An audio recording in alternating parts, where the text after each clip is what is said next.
Hello? Já começou. Já começou? So now in Brazil, I can say good night to some of you and maybe good afternoon to the others. It is a great pleasure to be here with two amazing professors and researchers. And now we have here an authority from Brazil, that is Lenisa Prado, people that I admire. As some of you don't know me, I am Juliana Domingues, professor of economic law at the University of São Paulo, and I'm also a researcher on competition and innovation. I have a group from the University of São Paulo, but here I am also working for the public policy for consumers at the Ministry of Justice.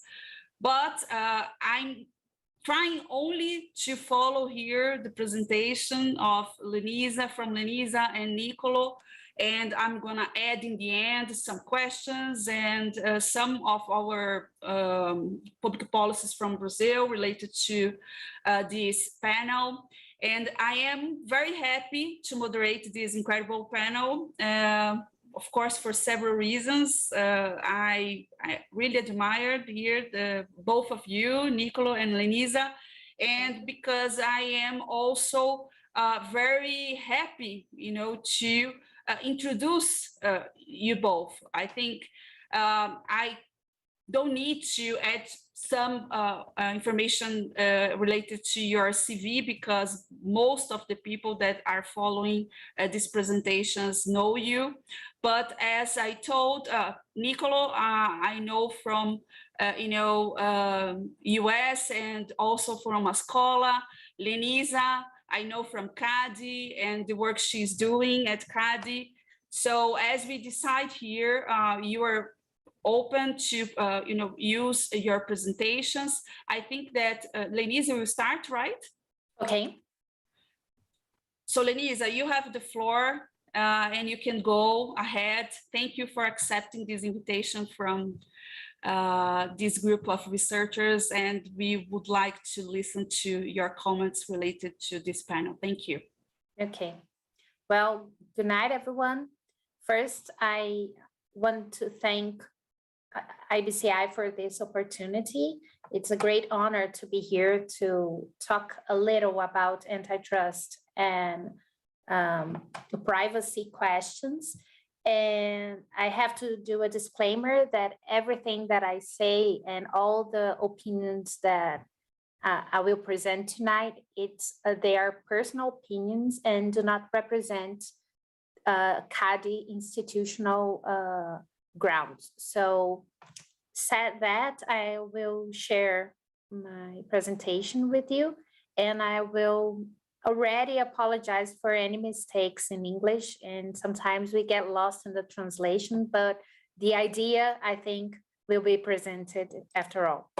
So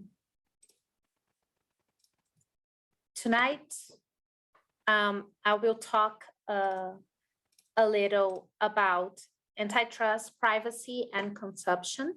That is a very new topic regarding the new law, the Brazilian law, that I will bring to your attention in the next slide. So first, I have to say that the information age has definitely revolutionized the global economy, so leading to multi-sided platforms in data-driven markets, unleashing a series of ripple effects that was not possible to imagine some 20 years ago. If back in history, wealth was measured by amount of gold and spices that someone had, today is the quantity and quality of useful information made available to certain people or economic groups. So something happened to me that caught my attention to the new and valuable ways which information, data, is being used by various sectors of economy. I bought a car recently, and it has that communication system that helps passengers if they need it. It's exactly the same tool that saved the characters in the movie Horrible Bosses from being framed for murdering a person. Shortly after driving with the beauty in Belo Horizonte, where I live, my husband and I received a message from the system saying how many kilometers I've covered in the last few months. Obviously, the system also was able to tell where I went and when I drove by. So this demonstrates that it is increasingly necessary to bring to the sacred right to privacy, to antitrust policy, and to manage this entire multifaceted framework from the perspective of consumer law and constitutional law. So,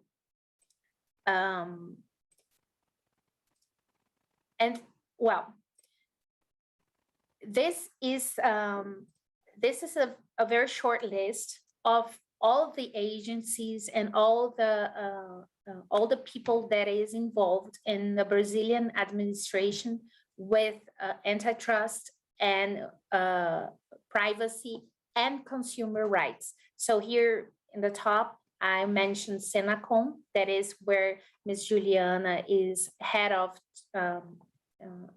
this. Senacom is guided by Ms. Juliana.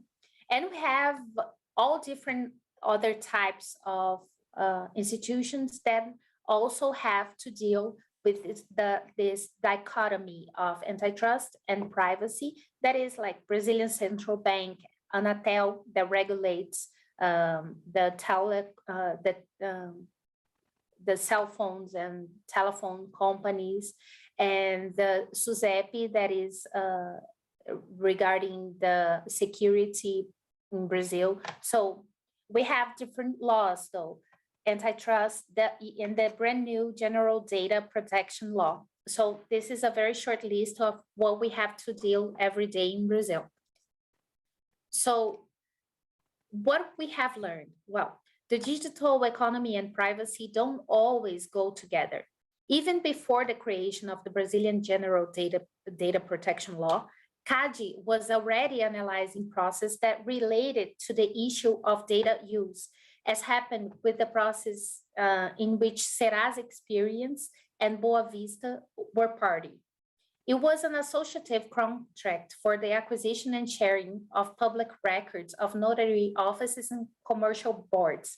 These public records act as a raw data for the construction of negative records, which is the heart of credit of bureaus in Brazil. These data are inputs that these companies handle, become very important assets for credit operators, reducing information asymmetry and adverse selection use. Well, despite being very, very old in Brazil, notary offices have a lot to teach us about the management of personal data in large quantities, but they were outside the competitive scope until very recently. And this new area of competition comes to prove that our traditional instruments are insufficient to correctly analyze this market, because pricing is very different from anything we have seen. For example, in zero price markets, in products and in service with sponsored access, multi-sided platforms, it is not so easy to identify what will be the optimum price in this market. So what makes me calm is that apparently not only we in the competition area are having to make an effort to play our role, but also tax professionals around the world are also having to pull several rabbits out of their heads to identify what price is and where the profits of those companies reside. So the massive collection of use of data generates problems, and in my some of my existential crises, but they also provide a gigantic technological leap, which allows us for improvement in the quality of life of the population as a whole.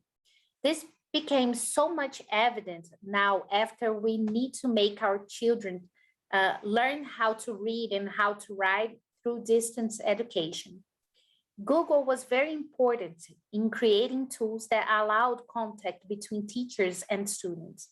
And it is also true that as a mother of an arduous mission of making my 8-year-old daughter pay attention in remote classes, I would very much like to Google to also invent a mechanism to keep the girl in the chair, but that will not be possible anytime soon, I presume. And see, this brings me to another important question. Massive data collection has also created and strengthened large digital conglomerates, as happened with Google itself. These economic groups have consolidated themselves as giants, both in economic terms and in the capillarity of their performance and dominance.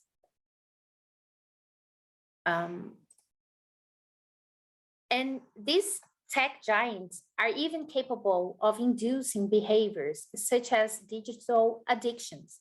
Well, addiction to electronic devices, and this is invaluable in this world where everything is just a click away. Another thing that scares me, because it proves the interference of companies in my autonomy, is that several times I was talking to people in my house about a certain product, and minutes later, I receive an advertisement for that exact product on my cell phone screen. This is the perfect ad designed for me, and probably because something I said. And it's worth to point out that in my house, I don't have any Alexa or anything like that. So it's very scary. Well,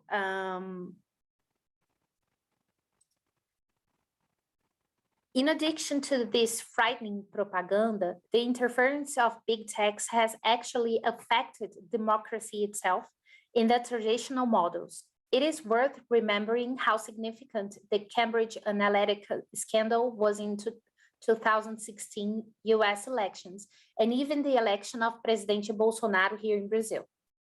Recently, the Chamber of Deputies held a public hearing on the regulation of digital services and platforms. And this action took place in the context of processing the project of law number 2613 from 2020, which is the project of the Brazilian law on freedom, responsibility, and transparency on the internet.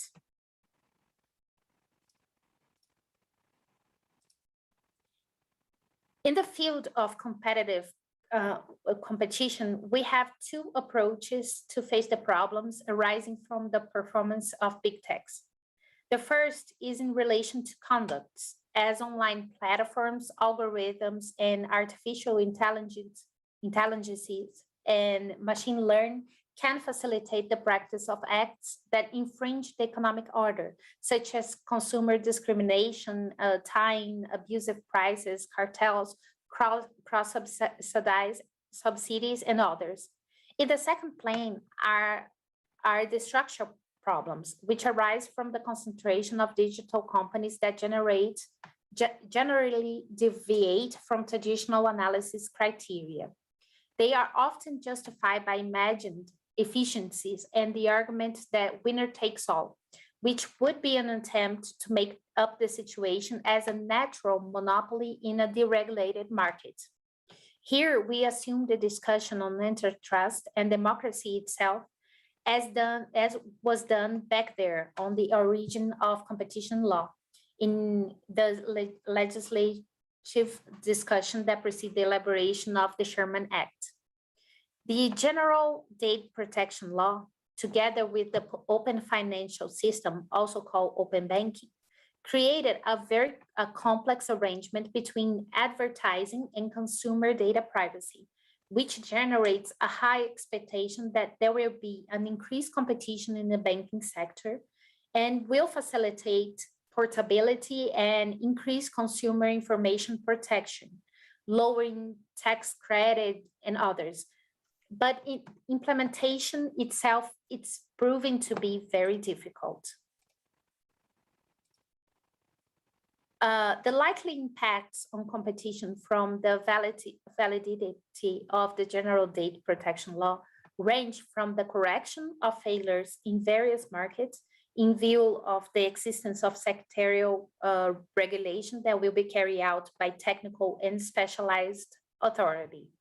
The very existence of regulations increase consumer confidence in these digital markets, making it more likely that consumers will choose to hand over some of their data, which may enable technology innovations. However, complying with regulatory standards necessarily entails additional costs, which increase the initial investments. Furthermore, companies that already operate in these data-focused markets have an advantage in the process of adapting to this new law in relation to competitors that will operate in the sector, which raises barriers to entry in this competition. Portability can, if adopted in excess, harm industrial and commercial secrets, which reduce incentives for innovation and competition itself. So here in Brazil, we have not yet analyzed various cases. In fact, we have very few precedents on the matter. And here I point out some that are very relevant to the discussion, but as I said, they do not make a steady flow of conclusions. We are not bound to these results. So first, I will I bring to your attention the GIC Quad joint venture. This was an operation carried out between credit bureaus of the 5 largest banks in Brazil. And the purpose of this joint venture of Titans was to consolidate negative default records and positive, that represent the complete financial history records of a consumer. Evidently, this could cause market closure in vertical integration and would increase the probability of coordination between appliances. Reminding that we're dealing with the 5 biggest banks in Brazil. And for this reason, the operation was approved with restriction. Another case was the minority acquisition in XP investments by Itaú. Itaú is one of the 5 largest banks in Brazil. Here, the issue of use of personal data was smaller. O conselheiro Paulo Burnier, that was who wrote the principal vote, described a hypothetical scenario in which Itaú would use its customer base to reinforce XP's dominant position in open platform markets.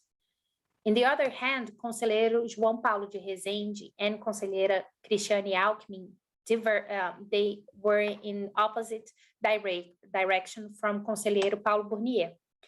They vote for disapproval of this operation because they recognize that the issue of use the personal data would cause greater problems even before the recent LGPD law. They justify the position contrary to the reporter by remembering the operation of acquisition of WhatsApp by Facebook in 2014. And after this operation, no other competing company emerged in this messaging market. Conselheira Cristiane Alckmin referred to the article entitled Amazon's Antitrust Paradox that was written by Ms. Lina Kamp, then a PhD student at Yale, and who is now president of US Federal Trade Commission. The next case, it is an addendum to the Saraiva SPC agreement. This agreement aimed to regulate the right of reciprocal access to credit information contained in applicants' database. CADE approved this transaction because even though the credit bureau market is highly concentrated, the partnership would keep the SPC, which was the market leader, as an independent and competitive player. One of the reasons that an amendment was made through this agreement was that it needed to adapt its term to the LGPD law.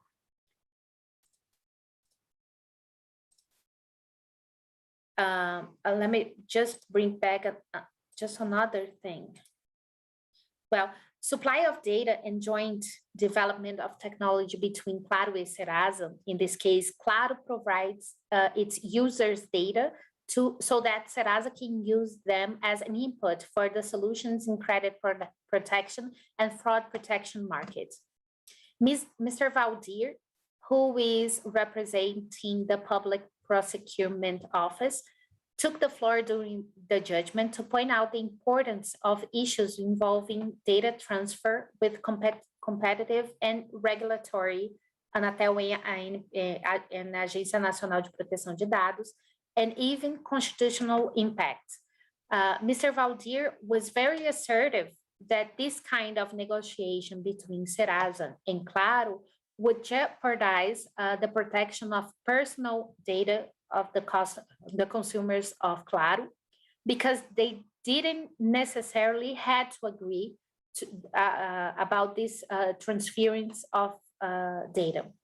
So I suggest calling the case back to the court, but I was unsuccessfully.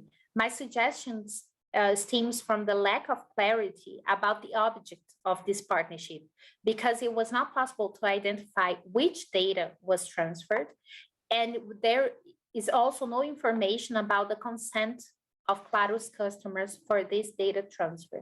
So, for example, I was very worried that this information could even be relative to where the customer was, what kind of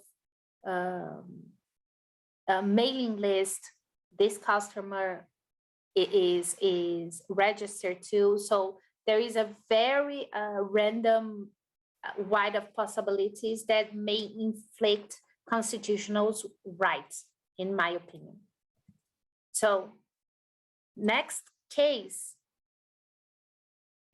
is the acquisition of Hub Prepaid by Magalu Payments. Oh, no, I'm still, sorry. I've jumped some slides. But now let's talk about Hub Prepaid and Magalu payments. In this case, the applicants stated that the operation was intended to have access to the data. In other words, is a data-driven merger in a data-driven market. Conselheira Paula Azevedo considered that the data could not be transferred by Hub to Magalu, since the transaction would not authorize Hub to breach contractual, legal, and regulatory obligations. As a result of legal and regulatory standards, it is not possible to dispose, transfer, or process data from one company to the another without the consent of the holders. So in this case, competitors that were Cielo, Safra, and Aiden claimed that Stone would have access to data from retailers. This case, just for clarification, Stone is a system of payments, yeah, the credit card machine that we use every time we make a purchase. And Lynx is a company that provides the software that connects the machines with banks or other financial players. So the opponents of this operation that were Cielo, Safra, and Aiden claimed that Stone would have access to data from retailers, which could result in undue competitive advantage to the claimants. This case caught my attention, and for this reason, I caught the attention of my colleagues, because I saw the improvement of the means by obtaining and the processing and use of personal data, despite recognizing that sharing could bring benefits to the first-rate consumers, such as better rates, ease portability, and so on and so on. So this case was what we can call an old case from CADE. And it's also very interesting because this was the investigation of the practice of standardization prices. Well, they're doing the same price and condition of service provision by the training centers for drivers in Santa Bárbara do Oeste in São Paulo. These companies used software to facilitate the inspection of compliance with the agreements. The financial movements of the members of the cartel were unbelievably inspected. This case resulted in conviction of all represented parties in 2016. Now, Buscapé and Google Shopping. Well, this was an emblematic judgment of the previous composition of CADE that resulted in the in a draw, which was broken by the casting vote of the president, which led to the investigation being closed in 2019. The data in this case were considered as a non-rival and non-exclusive inputs of ubiquitous nature, which expires quickly and would allow several companies to be able to process effectively, which would enable the existence of several competitors in the market. I don't know if I'm going too fast. If so, you can call my attention, okay? So this case, it also got notoriety from everyone because Google Adwords is a sponsored search platform that is used by advisors to make the ads that will appear in the results of research made on Google. Microsoft owns Bing, that was Google's competitor in the search market.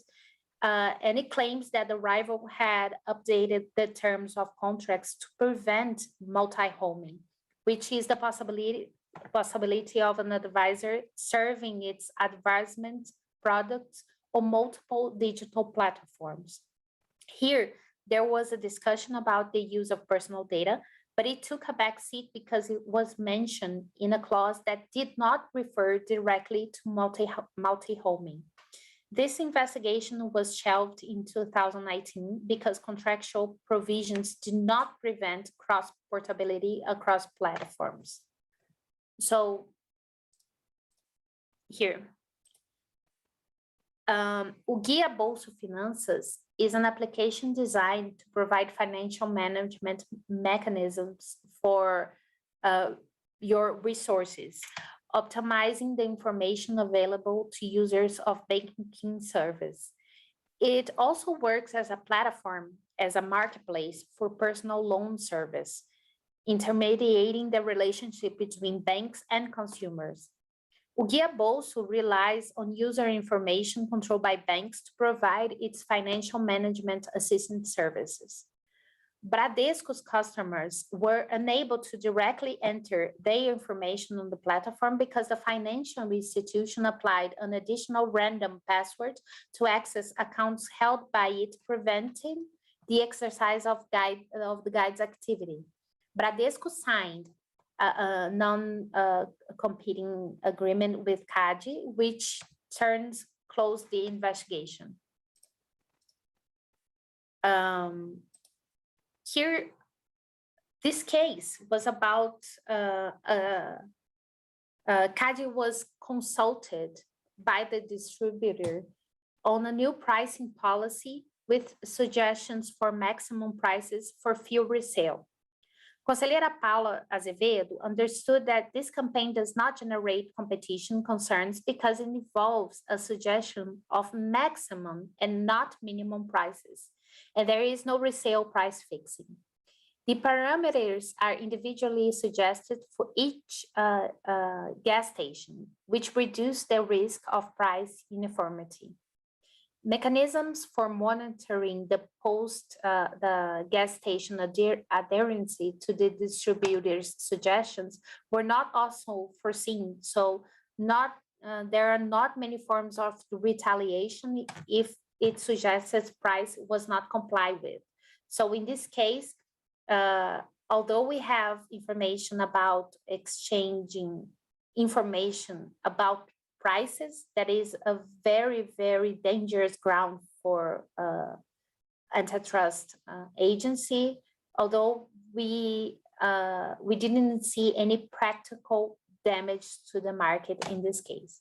So, and then in this, in my final moments in this presentation, I bring to your attention some international cases, but I think everyone is very aware of them. But the first one that I think it's very relevant to the discussion is the poster cartel and Ariel Azarek's nightmare.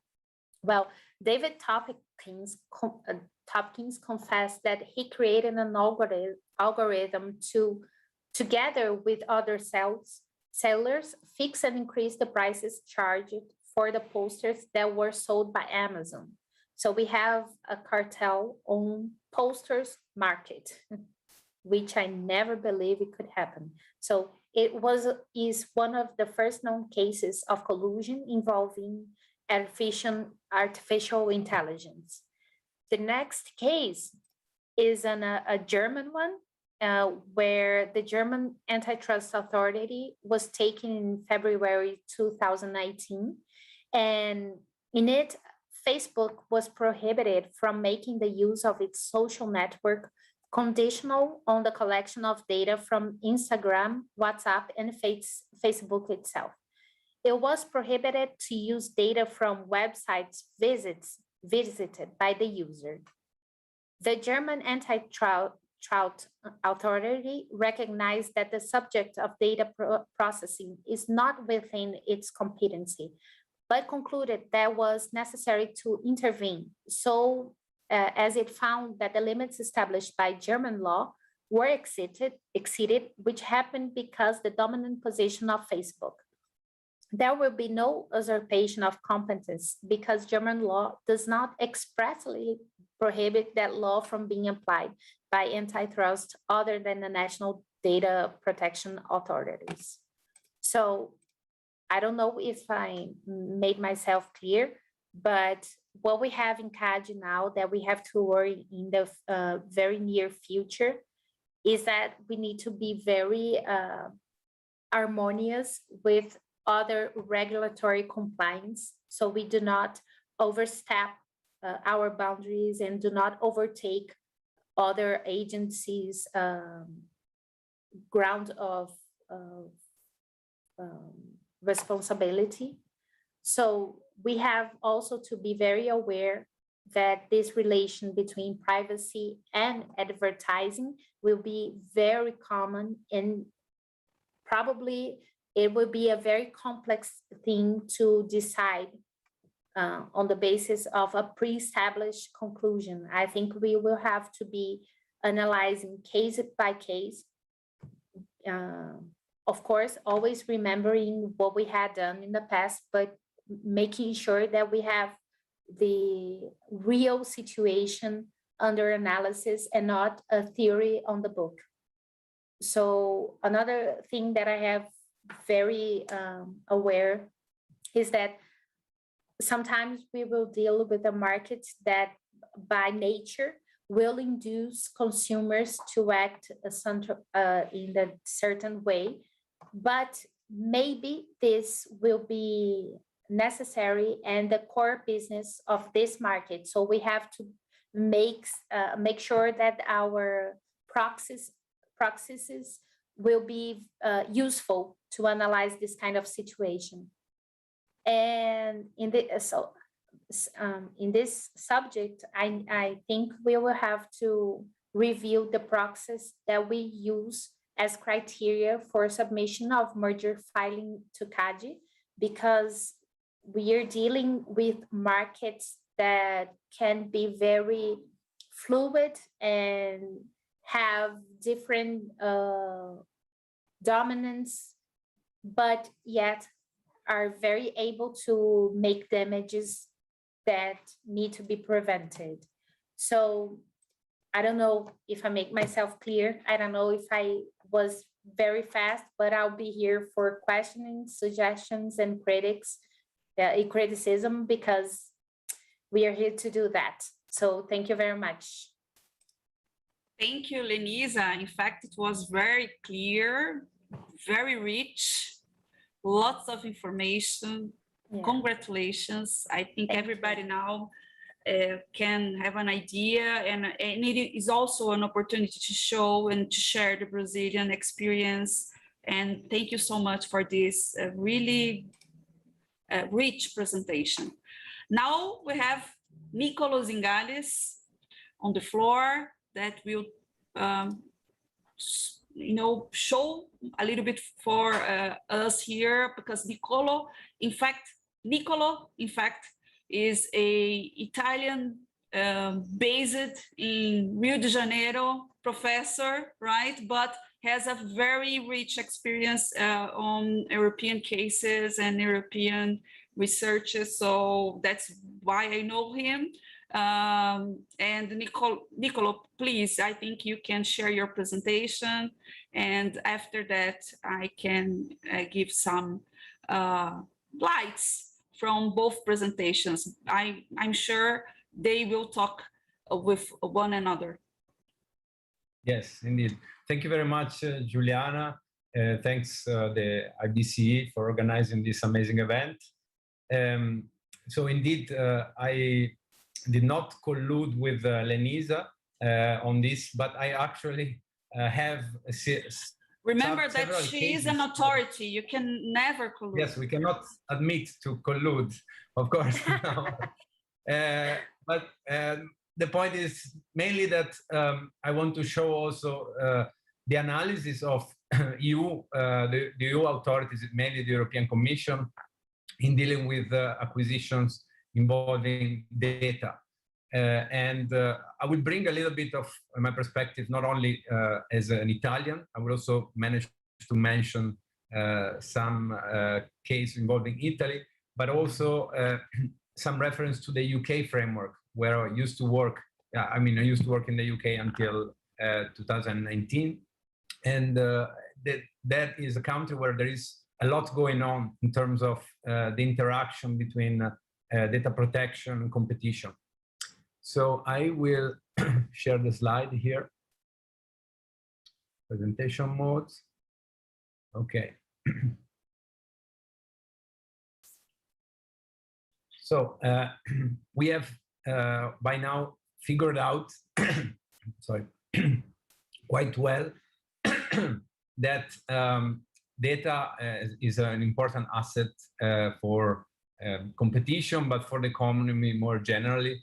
The Economist has already made several issues dedicated to the importance of this input, and I will not here repeat the importance, but what is necessary to point out for our discussion is that data can be important from a competitive standpoint from three different perspectives.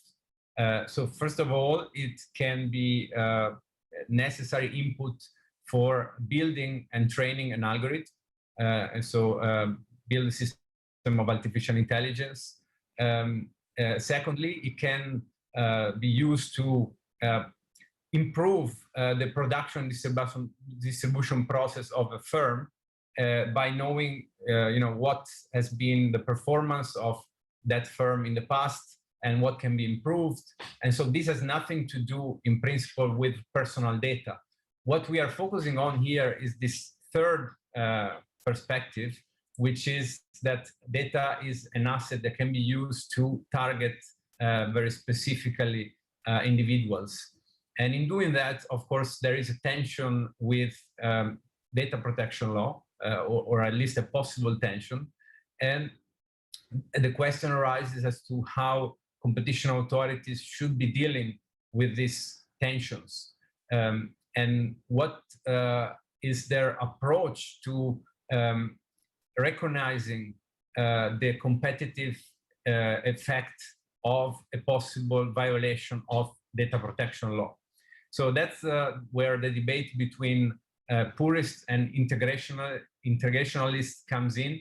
So there are those who argue that competition law should be pure and so separated from the assessment of issues that are germane to privacy legislation or consumer protection. And there are those who are more willing to recognize the importance of these elements as part of the competition analysis.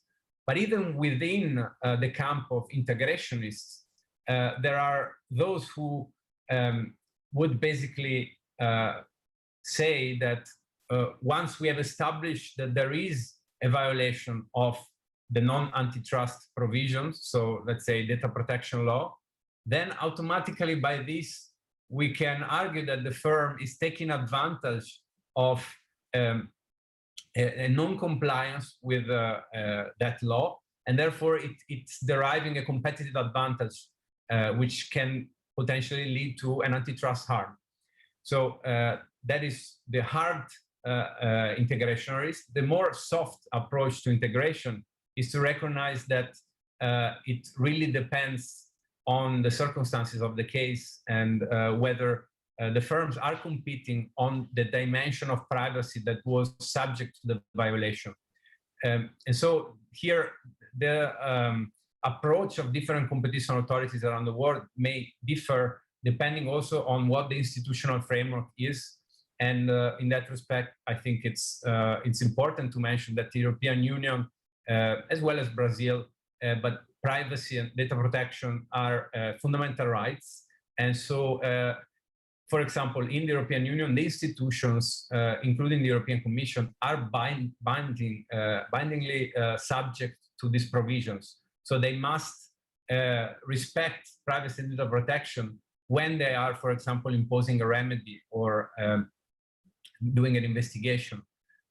So this, what does it tell us? That they cannot simply ignore the legislation. They cannot create situations that would lead to a higher likelihood of these violations taking place. So besides that, that point, I think is also worth mentioning that it's not only an economy that is based on data as such, but a lot of the value that comes from the building of ecosystems with multiple products, multi-sided markets, is to be able to leverage the consumer attention from one market to another. So we are not just talking about data. I think this is a necessary point to make before venturing into the discussion of how data protection should be assessed within competition law. So the mother of all mergers regarding the intersection between data protection and competition is arguably the Google Doubleclick case. This was, case that is well known. It was in 2008, and it involved the leading search engine, Google, and the leading provider of ad-serving tools. Ad-serving tools are basically those that allow an advertiser to measure the performance of their ads. And Google was in the process of building ad-serving capabilities. At the same time, Doubleclick was also building ad intermediation services that Google was engaged in. And well, the question there was, could this lead to a foreclosure in the online ad intermediation space? Because everybody was relying on Google, on Doubleclick, that was the main provider. And so would the integration lead to foreclosure? And well, the European Commission, as well as the US authorities, found that there was no concern, essentially, because there was no significant market power. There was a lot of switching away from Doubleclick in the past. So there was evidence of the market being disciplined by entry and exit. And there was multi-homing. So the advertisers were not using only Doubleclick. But most important, I think what was perhaps overseen or not correctly assessed was the fact that the European Commission found no network effects based on the data accumulated by Doubleclick. So the idea was the advertisers would not be interested in learning about the performance of ads of other players, and therefore, they will not want to change the contractual provisions that did not allow the sharing of data of other advertisers by Doubleclick to its customers. So this was something that changed after not a long period, when the technology improved and basically the behavioral targeting became more common in the industry. And at that, here in this decision, the Commission basically overlooked that this could at some point and in a near future become a reality. Just one commissioner for the Federal Trade Commission published a very powerful dissenting statement saying, well, the accumulation of data here will lead to the domination of the database of intention. So the Google will be able to combine the deep data that it has about, very specific information about its customers with the broad data that Doubleclick has about everybody showing ads on the web. And well, this was the first case. The second case also involved search engines, and it was the acquisition by Microsoft of the Yahoo business, search business. Here, what happened is that there was a concern that by reducing the number of players in the industry, the prices might go up, because from 3 players, all of a sudden 3 major players would get to 2. And at the same time, there was the speculation that perhaps this would also lead to lower quality of results, because there is an incentive to degrade organic results in order to push companies to buy advertising space. But all this, basically was dismissed because the European Commission said, well, we need to allow Microsoft Yahoo to rival Google, and so therefore we want them to bring about the efficiencies that this transaction will generate, and we're not very much concerned about the possible uses of the data that a huge amount of sensitive data was transferred from Yahoo to Microsoft in order to better estimate, the search results accuracy, do experiments, etc., etc.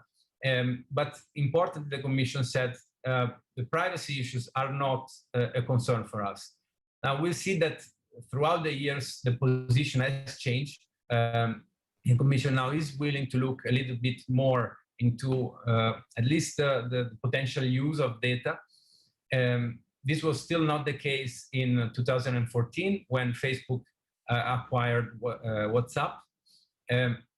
So here the Commission looked at 3 different markets: consumer communication services, and here it was a very dynamic markets. The 2 companies were having applications with slightly different user profiles, and so there was not a real concern there. Even less in the case of social networks, where users are multi-homing. There is also a big number of competitors, but also importantly, the forcing of WhatsApp users to also be users of Facebook as a possible theory of harm was dismissed, because this would alienate the customers. They would not, they wouldn't like this being pushed to being part of Facebook as well. Particularly because WhatsApp has always had a stance of being against advertising, and protecting very much the privacy of its users. Well, then the third market that was looked at was the online advertising space. And here, the two main concerns were with the possibility that WhatsApp would be a channel for showing ads, which again, it's against the policy that WhatsApp always had. And as a source of collecting data that would then be given to Facebook and would increase their position in online advertising space. So here again, the same stance was taken with regard to the alienation of users. They thought that ads would not be introduced. But the second one is particularly controversial because in this respect, what happened is that there was basically a promise or a statement by WhatsApp saying, by Facebook saying that it would be impossible or nearly impossible to match the profiles of Facebook and WhatsApp, and so it wouldn't be of use to get the data from WhatsApp and bringing them to Facebook, and also it would be of marginal utility. And the Commission said it would also require a change of privacy policy, and probably users will not accept that. Interestingly, the Commission did not look here at the potential use of data in other potential markets. So this is because neither of the parties were active in the sale, in the transfer of this data to third parties. And so the Commission did not even consider that. As we know from the evolution of the WhatsApp privacy policy, we had an update in 2016 that showed this screen in August 2016. All users were required to accept the terms if they wanted to continue using WhatsApp. Of course, they could also decide to read, and then they would be brought to a second page where they could decide not to share the data with Facebook. So this was one of the key provisions in the new privacy policy. And it was still possible for the users to accept or not. But what is problematic here is also the way in which it was posed, the choice for users. So, the framing was not really conducive to refusing. And also when you look at the message here, it was saying that your account information won't be used to improve your Facebook ads and product experiences, but that means that it's used for any other use by Facebook that is not related to ads. So if you look at the terms of service and the privacy policy, they stated clearly that the Facebook family of companies would get access to your account information, and that the only opt-out that you could do was opt-out from advertising. So the opt-out was not really a full opt-out. And this was just 2016. As you know, I think, the beginning of 2021, we got another update of the privacy policy, and there was no longer an option to refuse the sharing. And so this led to other problems, which I hope that Juliana will mention at the end, because she was involved in this action jointly with several authorities. What is the Italian perspective I want to bring here is this decision that in 2017 took issue with this framing of the choice for users. And it said that there was an undue influence because users were urged to accept, and there was also this 1 month deadline that otherwise they wouldn't be able to use WhatsApp. The decision is quite interesting because it says that the market power was not undermined by multi-homing, and as a result, because Facebook, WhatsApp are a significant player in the industry, they have higher professional diligence obligation. And so this is because it was a decision pursuant to the powers of consumer protection of the Italian Antitrust Agency. So they focus on the professional diligence of the business. And a claim that was made by WhatsApp or Facebook was, well, look, you cannot say that we were not clear in providing the terms of a transaction when we are getting the data, because privacy and data protection are fundamental rights. And so you cannot subject this to market trading. This excludes automatically the possibility of applying unfair competition law. Of course, the Antitrust Authority dismissed that and said, particularly that the data protection violation can be a parameter to look at whether the commercial practice was fair or not. So from this saga with WhatsApp, we learned that that there was a need for comparison between the different authorities to understand what was a violation of what area of law. We see that when an application is free, this is not really free. There are some reasons why this is being promoted. And in addition, in some jurisdictions, for example, here in Brazil, WhatsApp and Facebook are amongst the zero-rated apps. What does it mean? That you don't spend your internet allowance when you want to access those apps. And as a result, all these revelations about what Facebook was doing were not sufficient to have the users migrate from WhatsApp to other applications because they were not zero-rated. So this is another point that I think it's important to bear in mind at the intersection of these areas. But more broadly, what we learned from this episode is that we cannot simply say that if user accept, that is not problematic. That might be a story. The privacy paradox is something that is accepted in theory in privacy discussions. But if we put together in this also the market power and the dependence that can arise from the use of certain applications, so the consumer protection angle as well, I think we have to dismiss this defense. And we should look at deceptive conduct, like the one that was undertaken in this action by WhatsApp, as something that can be acted upon not only for under merger review, but also from an ex post perspective.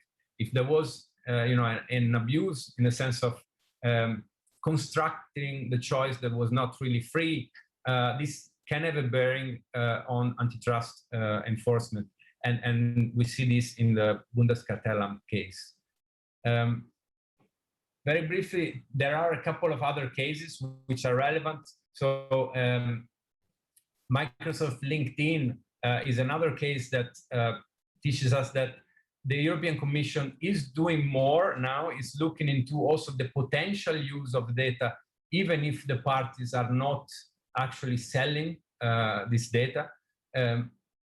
But still, we see another worrying tendency, which is that when there is any privacy concern, the competition authority simply says, well, you already have the data protection legislation, so we will not worry about that. And it's always used kind of as a defense.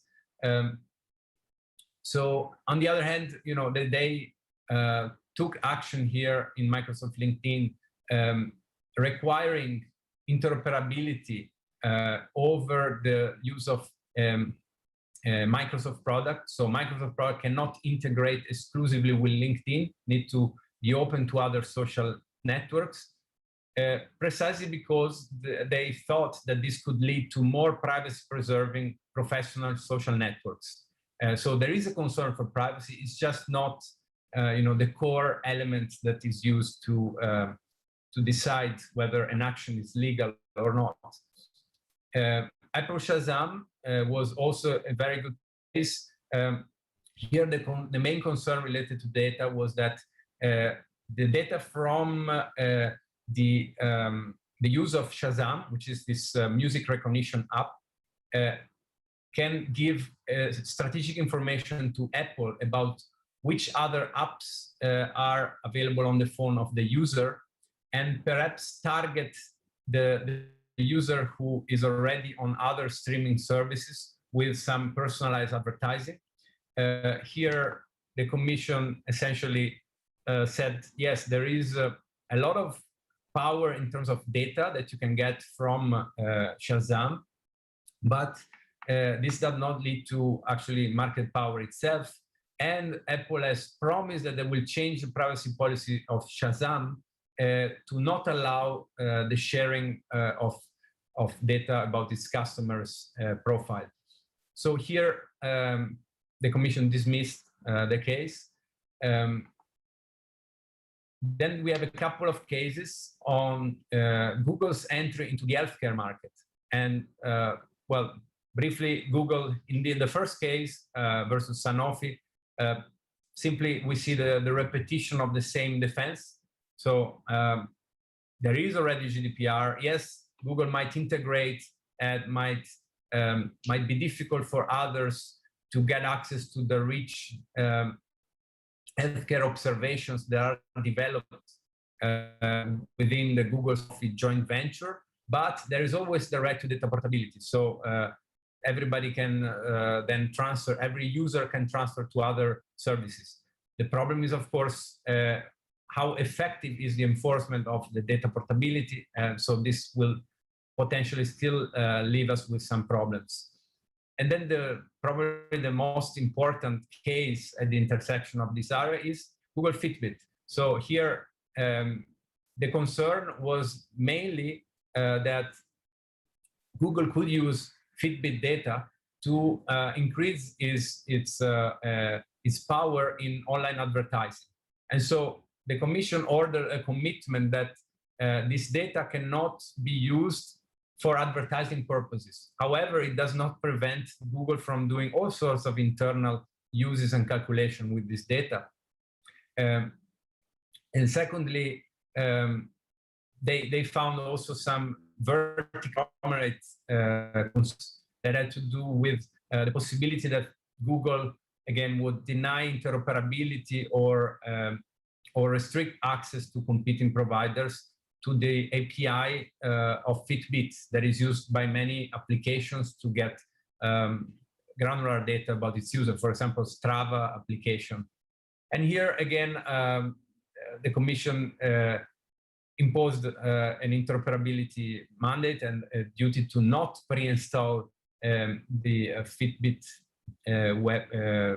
into the Google suite, but we can argue that it did not tackle the full issue of data power, so that there is still issues about the using of sensitive information that Google acquires from Fitbit that the Commission thought that was of negligible value and effects on competition. So sum up, I think that we have seen over the various cases that the Commission has been increasingly willing to look into the potential use of data. It has also recognized that competition can be harnessed to promote privacy, but at the same time, sometimes it has missed the potential monetization and ecosystem building power of data in the future. So in the near future, depending on the way in which it is monetized, it can lead to a variety of secondary uses and secondary markets. What is also interesting to, I think, comment upon these cases is that the Commission should probably learn from the past mistakes and see that, depending on how the firms have behaved in the past with respect to privacy promises, I mean, this could be an element that is taken into account when you have to decide whether they will do so, in the future, whether they will be treating the data fairly or not. And more generally, we need an overlapping framework that talks about the intersection of these areas. I think that consumer protection cannot be ignored. Here we have an occasion of discussing this in Brazil with the WhatsApp investigation that is currently ongoing. And I will leave this for Juliana to discuss. And here's the point that I want to bring from the UK perspective. There is a forum, Digital Regulatory Cooperation Forum, that was founded in 2020, precisely to allow the dialogue between different authorities. This is something different and more advanced than the Digital Clearing House that was already established in 2016 in Europe. And it's aimed at facilitating information sharing, not only at the general level, as is done in the Digital Clearing House, where it is not institutionalized with an agreement between the authorities, but it's simply an initiative by the European Data Protection Supervisor and some universities. But also, they aim to discuss in particular cases what could be the right solution, and understanding that we need to not only have coherent approaches, but also have transparency over how these trade-offs are going to be made. And so I think that this is the way forward that I hope that we will see also in Brazil. And I think that there is still a lot of work to do on understanding this intersection, defining what is the best institutional arrangement. For example, is there a duty to consult the other authorities, maybe in certain cases, understanding much better what is the value of data and the potential for monetization, in what way it impacts potential competition, and look back and think about what we did wrong with mergers, what we can do better, and the remedies that we take should take into account the expertise of these agencies and really use it to be more targeted and effective. And so I hope that this is the way that we are going in the future. And here's some readings that you can do on my SSRM page on these matters. And I thank you and give the word back to the chair. Thank you, Nicolo. I really believe that this intersection and regulatory cooperation is very important. And as you know, I wrote a lot about it before being a National Consumer Secretary at the Ministry of Justice. And I totally agree that we have, a very big space related to these interdisciplinary opportunities to apply remedies and to discuss these issues. In fact, Senacom has been very involved in personal data protection even before our general data protection law, because we have the Consumer Defense Code that provides legal framework to protect consumers from sharing data and information without their consent or without receiving a proper information. And on March this year, Senacom signed a technical cooperation agreement with ANPD, our national authority, that it was the first one from ANPD or ANPD. And this partnership, I think it was very strategic and relevant, given this, what you show, this proximity and even a overlap in some situations that involved data protection and consumer protection. And we are also discussing a new agreement with CADE, because as I could here see inside Senacom, the last one ended in 2020.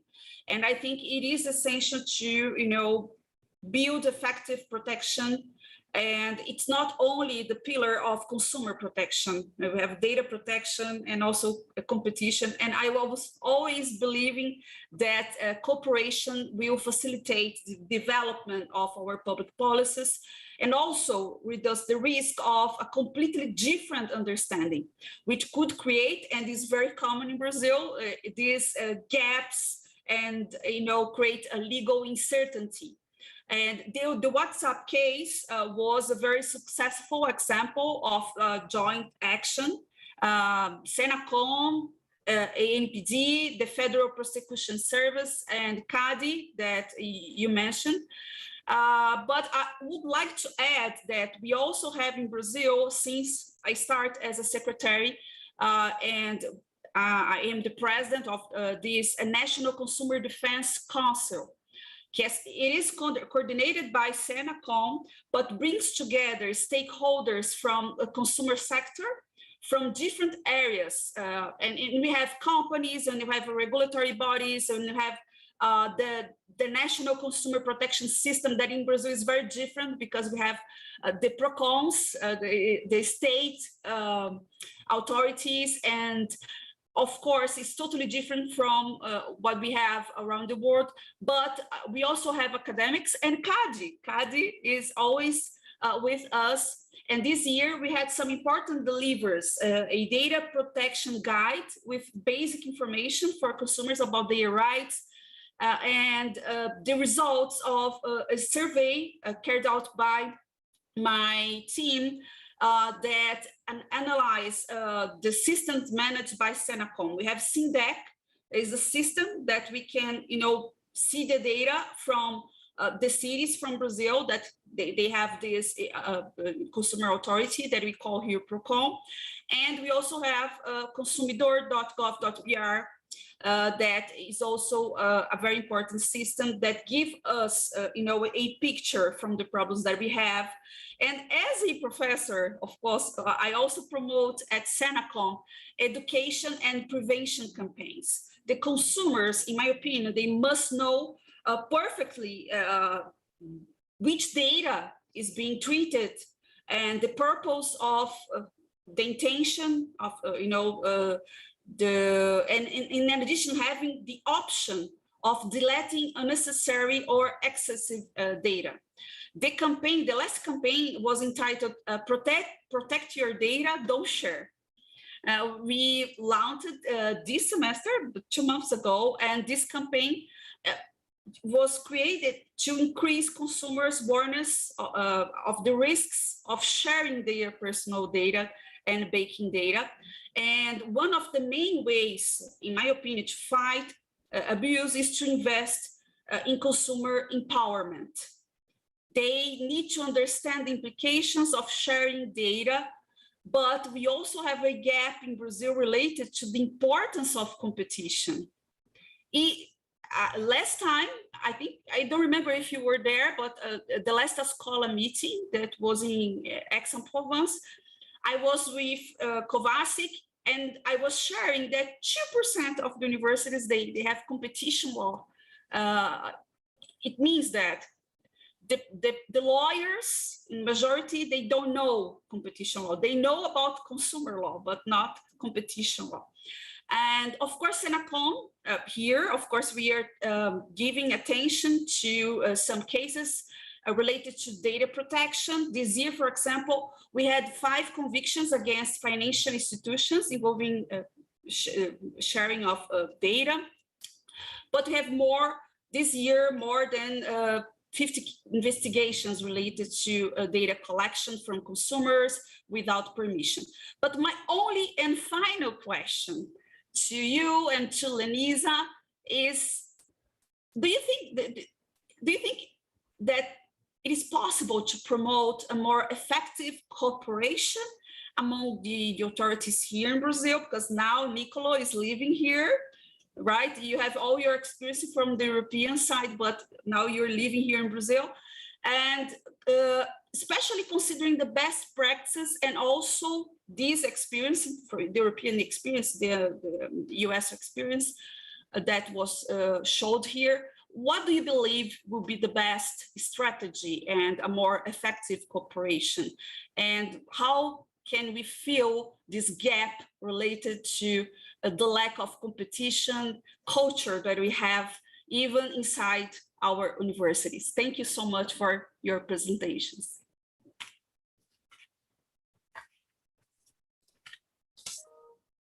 Who goes first? Ladies first. Ah, you're She so won't. kind. Shiver is not dead yet. Well, I think everything regarding data protection is very new, and we must do a little exercise of futurology, so it's not easy. Well, what I can say with certain security is that this approach, this type of approach that Senacom, CADE, and all the other agencies that are involved in protecting data-driven operations, we have to form a huge dialogue between institutions before we can try to reach consumers as the final end. And I say that because there is no way that we can be more transparent or try to educate consumers about their rights if we as agencies cannot identify what would be overall rule that we will enforce and apply. So we have to set the guidelines for enforcement, to monitor and to impose, if it is a case, sanctions about the misguided use of data of information. So what I'm saying is Senacom is the leading institution to do this kind of approach to the consumers, but we have to make we have to get a stronger dialogue between institutions so we can go for one rule and we set one set of goals instead of each one of us trying to do our own thing in our own little island. And if we do that, we won't reach anything important.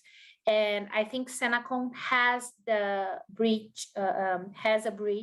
built a bridge to talk to the consumers. And I'm very aware of this campaign that don't let people use your data. And I find very useful and it is a very bright idea because you're reaching, you reach the consumers and you make yourself very understandable. It is very graphic and you did a remarkable job, Juliana. And I think CADE has a defensive role because CADE, although we have a very important responsibility to promote the advocacy of a competition, we have limited resources to do so. So I think we will have to use Senacom to do our job. But I think we are more preoccupied at this time of how to do a useful analysis of operations that are being submitted to CADE. Because as I said, my concern is that the proxies we use are not sufficient or are not useful to tackle the problem that is the misuse of data. So I think in the end, I have to bring the same message that the Beatles tried to give. We have to be one and walk together and try to make things work, but being very aware that every institution has its limitations. So we have to use our buddies, our friends, to try to do our job right. I don't think if I answer correctly, but that's my opinion. And I'm sorry if I'm wrong.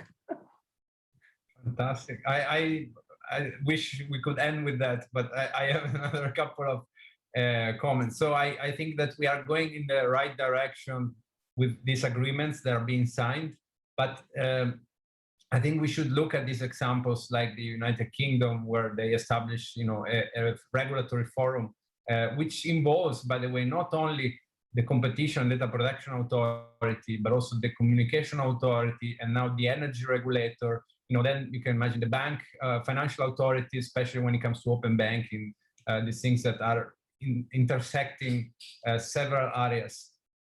In addition, I think we should create some legal duty to consult each other when it's a matter that involves them. So it's not only a matter of having the agreements, the memorandum of understanding, but we should also create an obligation. Then on the advocacy side, I think it's very important, what you're doing. And this is something that maybe is not so present. It's in the competition sphere. So it's very much part of the consumer culture. And I wish we could take some of that. I think the initiative of the CADE with this competition for students was an excellent, which I think maybe Juliana is involved in some way, is an excellent idea. Then I think we should also do some training, because as you say, only 2% of students take this, but now it's on the newspapers. Everybody wants to know. So if they didn't take it in law school, maybe they could take an executive course later, or simply, we can organize some civil society training.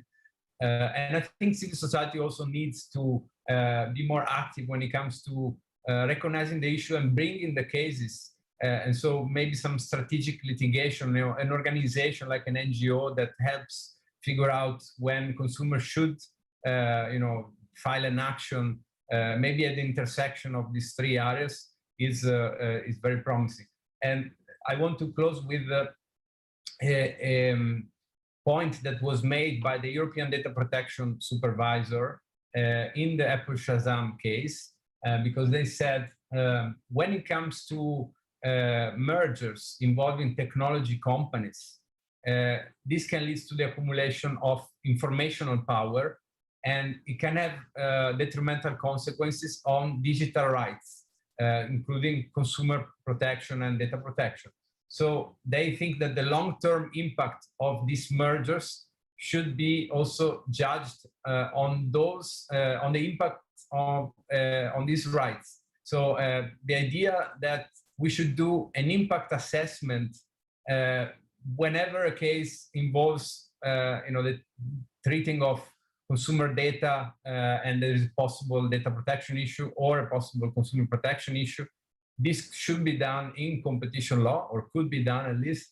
And I think the same would be very interesting to do it in data protection law. So for example, we have a lot of complaints for companies that the regulation raises barriers and it has, a negative impact on competition. So maybe before we establish a new rule in data protection law or in consumer protection law, we should also consider what are the competitive implications. Is there a way that we can frame this in a more even-handed manner without, impacting too much market competition? So I think that there's a lot of work for us to do, and this is good, I think, for us, at least for us academics. I don't know authorities.